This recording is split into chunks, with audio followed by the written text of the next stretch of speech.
자, 오늘은 가공식품의 제품 포장지에 적혀 있는 식품 라벨 읽는 법에 대해서 이야기해 보도록 하겠습니다. 네.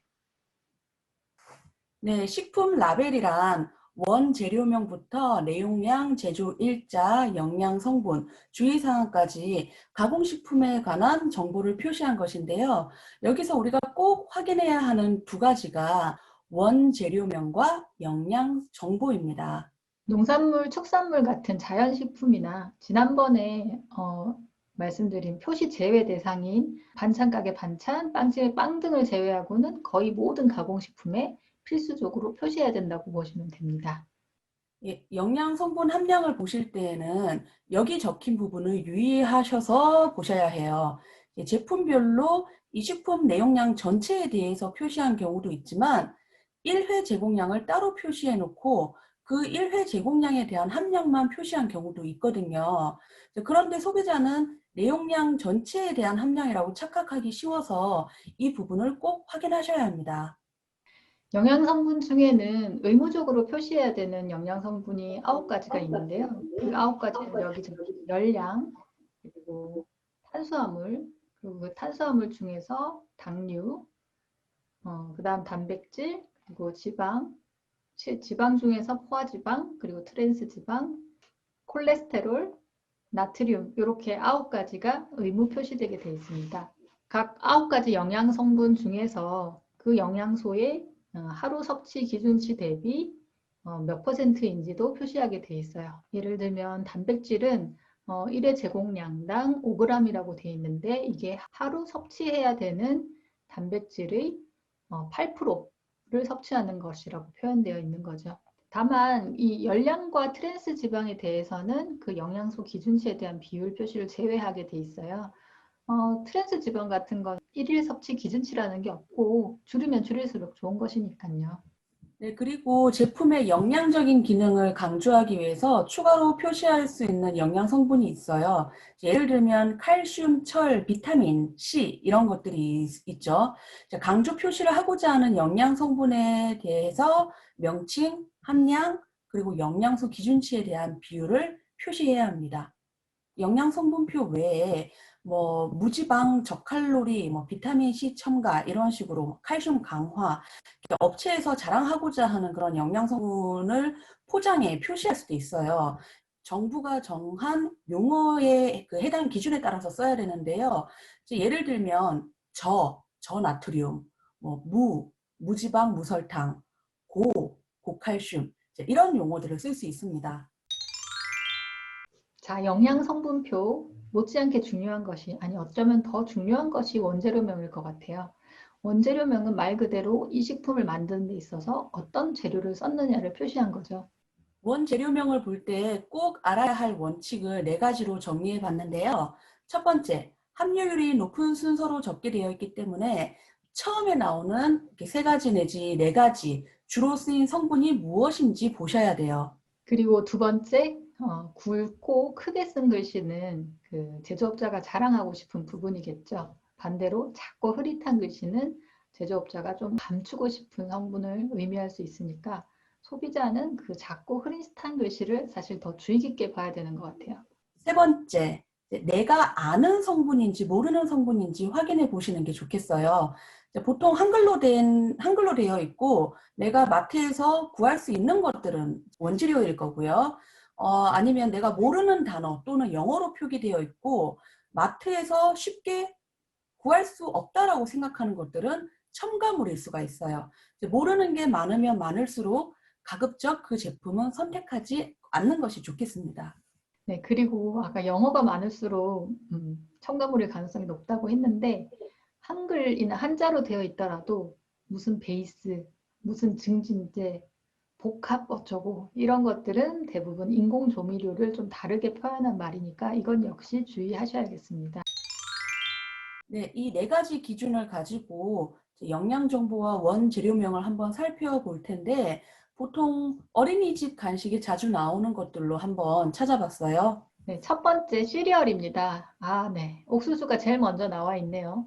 이제 싼 가격에 시리얼을 팔려면 이제 값싸고 물량을 안정적으로 공급할 수 있는 미국 그리고 인도, 브라질산의 GMO 옥수수를 쓸 수밖에 없어요. 그리고 옥수수 다음으로 뭐가 많이 들었다고 적혀 있죠? 설탕이네요. 시리얼이 맛있는 이유죠.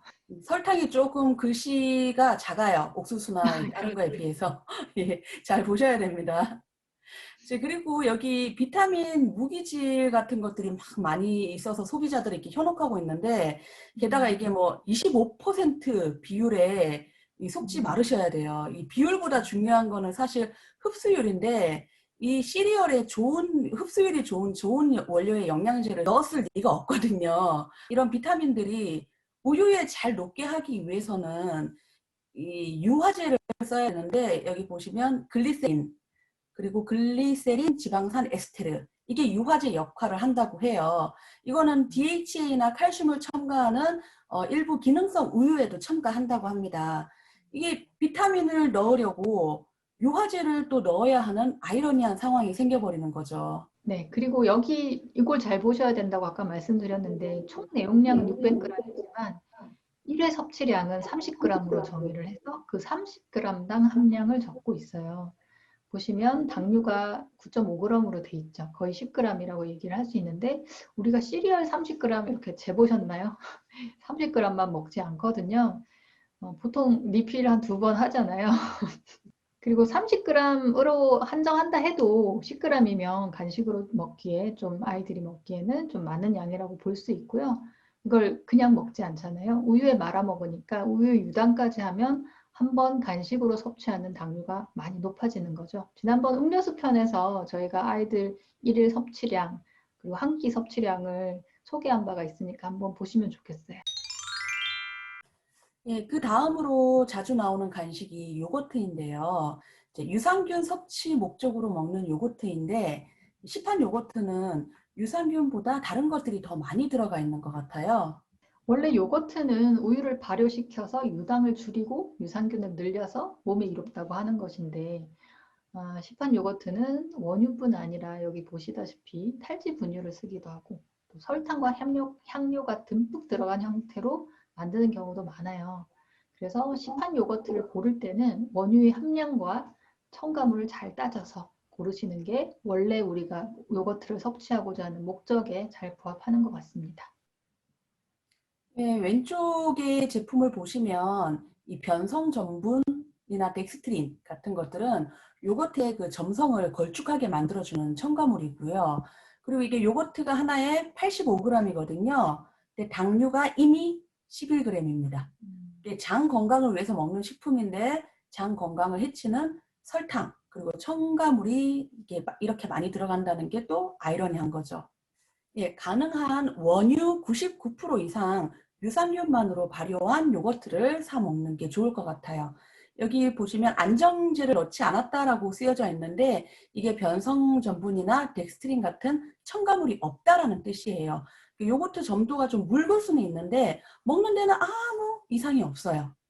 단맛이 덜해서 이미 시판 요거트, 다른 왼쪽 같은 요거트에 익숙해진 아이가 만약에 좀 싫어한다면 과일 같은 것들 조금 이렇게 토핑으로 얹어주는 것 정도는 괜찮을 것 같아요.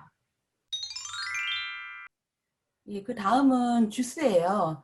이 주스도 어린이집, 유치원, 초등 돌봄 교실에서 간식으로 자주 나오더라고요. 얼마 전에 음료수 편에서도 이 아이들 음료수에 당류가 많다라고 언급을 해드렸는데 이제 원재료명을 보시면 더 얘기할 게 많아서 이걸 한번 가지고 와봤어요.